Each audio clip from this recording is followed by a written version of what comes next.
quiero compartirles con ustedes, a ustedes, dos pensamientos que pudieran servirnos para nuestra fe, para nuestra vida espiritual.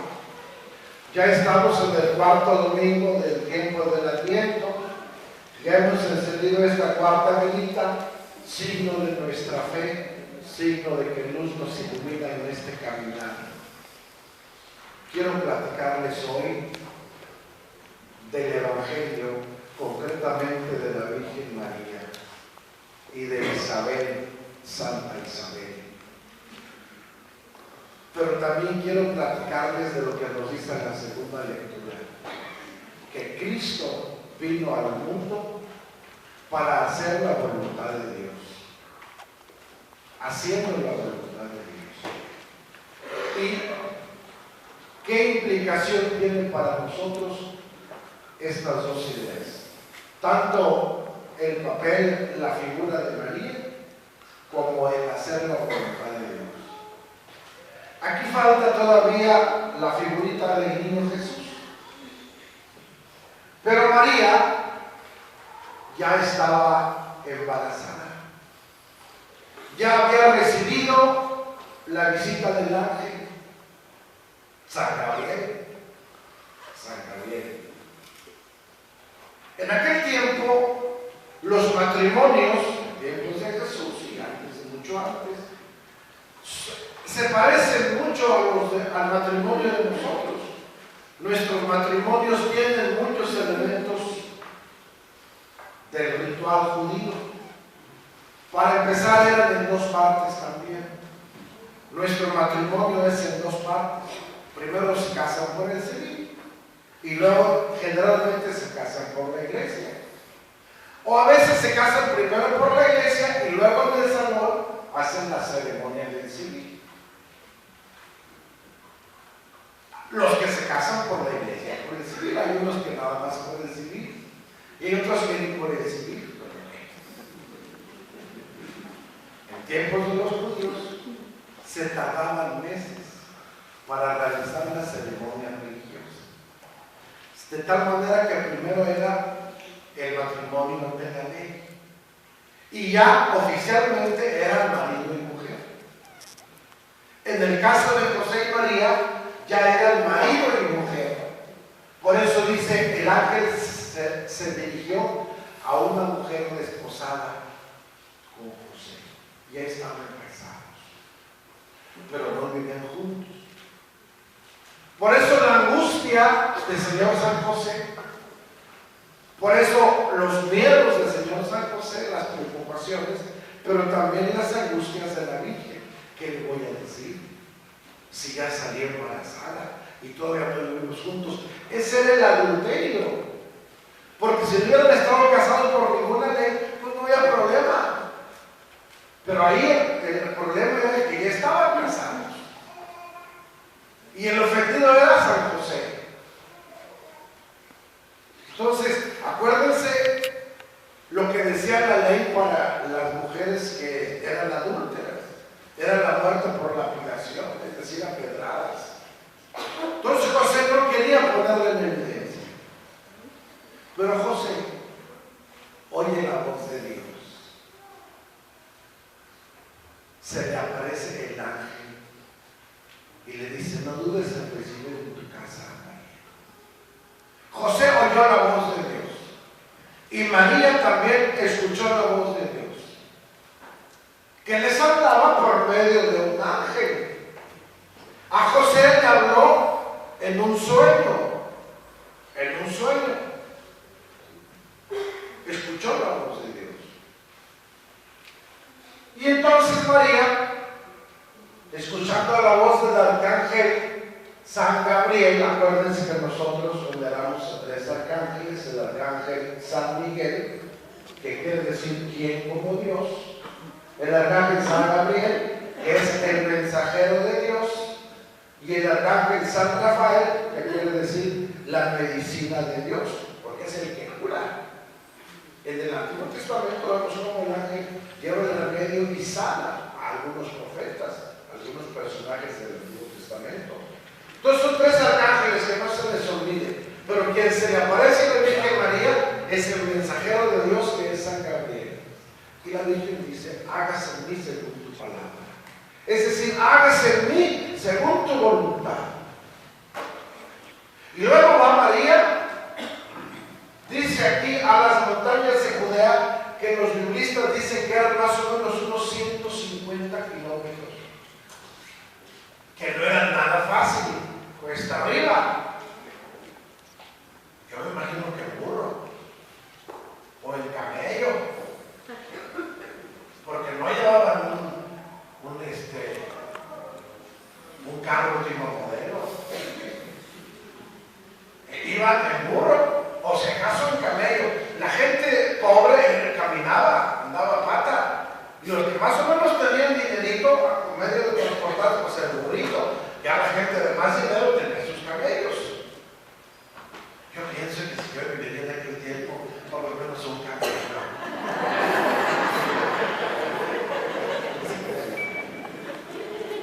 Pero entonces María se fue a las montañas de Judea a ver a una mujer ya grande de edad avanzada. No era una jovencita como María. Aquí está la diferencia. Y esta mujer llevaba ya 6 meses de embarazo. Y dice la Biblia que cuando Isabel oyó el saludo de María, la criatura saltó en su seno. O sea, Juan el Bautista se le movió. Dicen que se mueven los que están embarazados o los que han sido mamás han de saber de estas cosas. Pero dicen: ¡ay, se está moviendo! Pues se le movió a Isabel, saltó de gozo en el seno de Isabel. Y también el Salvador, que ya iba en el vientre de la Virgen. Entonces se encontraron los dos, cada quien en el vientre de su mamá. Juan el Bautista en el vientre de Isabel y el Salvador Jesucristo en el vientre de su mamá. Aquella mujer fue a ayudarle a su prima. Y dice la Biblia que se quedó hasta que se le cumplieron los días de dar a luz a Isabel. Me llama la atención aquí 2 cosas. Primero, la servicialidad de esta mujer, de la Virgen. Su disponibilidad para ir a ayudar a hacer el bien. No lo pensó. No le pensó en aventarse todos esos kilómetros cuesta arriba. Y no la pensó en quedarse hasta que se llegaron los días del alumbramiento a Isabel. Una mujer humilde. Humilde porque no puso peros. Porque tenía una bronconona. ¿Qué le iba a decir a José? ¿Qué le iba a decir a su gente? ¿Cómo ya había salido embarazada? Sin embargo, no le importó. Entonces, una mujer servicial, una mujer humilde, sencilla, pero aparte de todas estas virtudes y de muchas otras que podamos decir, me interesa resaltar la fe. Porque Isabel le dice: dichosa tú que has creído. Dichosa tú que has creído. Eso es lo importante para nosotros. Para nosotros lo importante es la disponibilidad, el servicio, la humildad, pero sobre todo la fe que tenemos. Por eso en muchas de sus casas adornamos con foquitos, con esferas, ponemos el bonito, preparamos el nacimiento, porque estamos preparándonos para ese acontecimiento especial del 25 de diciembre en que Jesús nace espiritualmente en cada corazón, en cada familia, y viene para salvarnos de nuestros pecados. Ojalá que no se nos pase ese día, ojalá que no se nos pase y que lo vivamos en familia, y que el mejor pesebre sea nuestro corazón, que el mejor pesebre sea nuestra casa, nuestra familia, el hogar. Y que sí, le pidamos a Dios que en este año de la misericordia seamos humildes y sencillos para perdonar y pedir perdón, para ser portadores del amor de Dios hacia los demás, para servirlos con amor, como la Virgen sirvió a su prima Isabel. Esa es una idea. Y la otra idea es, pidámosle a Dios nuestro Señor que se haga su voluntad. Él vino para hacer la voluntad y terminó dando su vida por nosotros en la cruz. Y cuando estaba en el huerto de Getsemaní, a punto de empezar su pasión, le dijo a su Padre Dios: Padre mío, si es posible que pase de mí este cáliz, pero que no se haga mi voluntad sino la tuya. En el Padre Nuestro decimos todos: hágase tu voluntad, así en la tierra como en el cielo. Pidámosle a Dios que se haga su voluntad en el mundo, en la tierra y en el cielo. Que no se haga la voluntad de los gobernantes o de los países más poderosos, o que ya están haciendo la guerra, sino que se haga su voluntad. Que se haga su voluntad en mi vida, porque a veces no queremos hacer la voluntad de Dios. Que se haga su voluntad en mi casa, en mi familia, no en los caprichos de alguien de la casa, no en los deseos, a veces muy materiales, muy mundanos, muy mezquinos, sino que se haga su voluntad. Pero para hacer la voluntad antes tenemos que escuchar. María oyó la voz de Dios en el agua. Nosotros, ¿dónde escuchamos la voz de Dios? Yo tengo la obligación de escuchar la voz de Dios en la persona del obispo. Yo tengo la obligación de escuchar la voz de Dios en el sentir de ustedes, porque yo estoy al servicio de ustedes. Yo tengo la obligación de escuchar la voz de Dios en su palabra y en los acontecimientos. Les voy a decir una cosa. Dios nos habla en todos los momentos, circunstancias, acontecimientos que nos suceden, en las personas, en los lugares. Todo es palabra de Dios. De tal manera que si ustedes están pasando por un momento difícil, una enfermedad, un problema económico, una situación difícil, algo bonito, siempre pregúntense: ¿qué me está diciendo Dios con esto que estoy viviendo? Con esto que me está pasando. ¿Qué me está diciendo Dios? Todo es palabra de Dios, usados, pero no todo es voluntad de Dios. No todo es voluntad de Dios. En un accidente donde ya me lo pierdo la vida, en un accidente carretero automovilístico, yo tengo la obligación de preguntar: Señor, ¿qué me estás diciendo en este accidente? ¿Qué me quieres decir? ¿Sería la voluntad de Dios que ese accidente me pasara? No sé. Ahí Dios me está hablando, pero no era la voluntad de Dios. Dios no está ni quiere que a mí me pase nada malo. No, pues es que lleva exceso de velocidad. No, pues a lo mejor lleva con unas copitas de más. Ahí está la libertad de la persona. Entonces, todo es palabra de Dios. Entonces, si Dios nos habla de su palabra, entonces Dios nos está hablando en todos los acontecimientos y personas y situaciones que nos pasan. Pero no todo lo que pasa es voluntad de Dios. Entonces, ¿dónde escuchamos la voluntad de Dios? Les digo, yo por lo menos tengo que escuchar la voluntad de Dios en la persona del obispo, en ustedes, en su palabra. Pero ustedes, ¿dónde escuchan la voluntad de Dios? El casado tiene que escuchar voluntad de Dios en su esposa. Y la esposa tiene que escuchar la voluntad de Dios en su esposa. Más que ahí está canijo, no se hace caso. Ayer tuve una misa de bodas a las 5 de la tarde y no todo a las 6 y luego a las 15 de las 7, pero en la misa de las 5.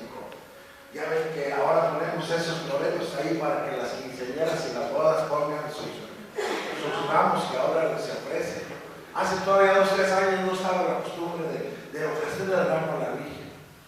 Entonces, estaba la novia y el novio y les dije, ¿van a entregarle el ramo a la Virgen?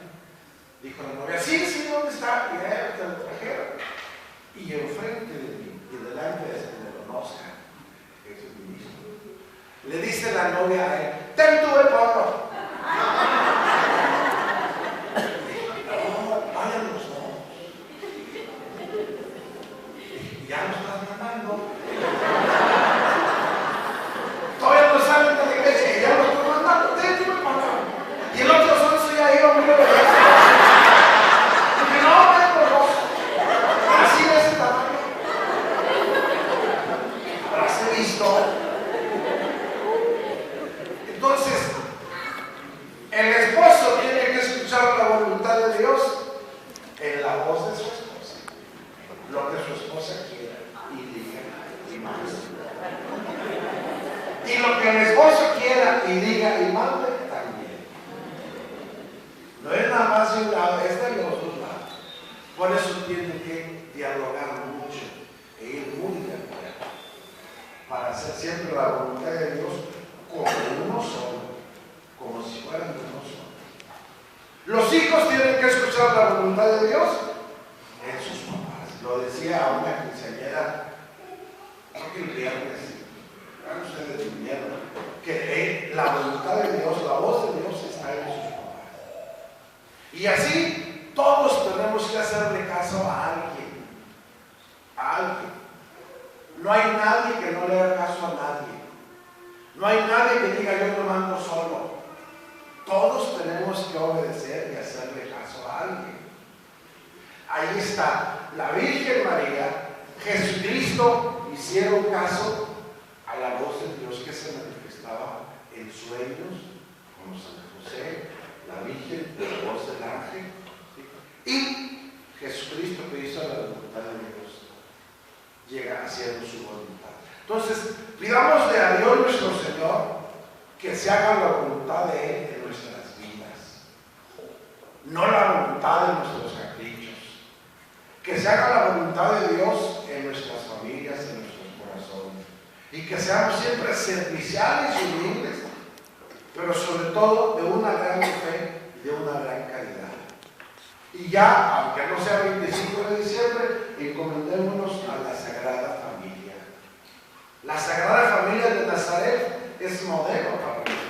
Tenemos una familia en el cielo, que es la familia trinitaria, Dios Padre, Dios Hijo y Dios Espíritu Santo. Pero la familia de Nazaret es la familia modelo para todas nuestras familias, es la familia de Jesús, José y María. Fíjense que yo cuando era niño, en el catecismo, los niños más bonitos, sí, porque los feos no se la aprendían, los más bonitos nos aprendimos una calculatoria bien bonita, que yo estoy seguro que ustedes se la saben porque son bonitos. Los feos no se la van a saber bien. Jesús, José y María. No hay ningún feo, güey. Decíamos 3 veces, Jesús, José y María.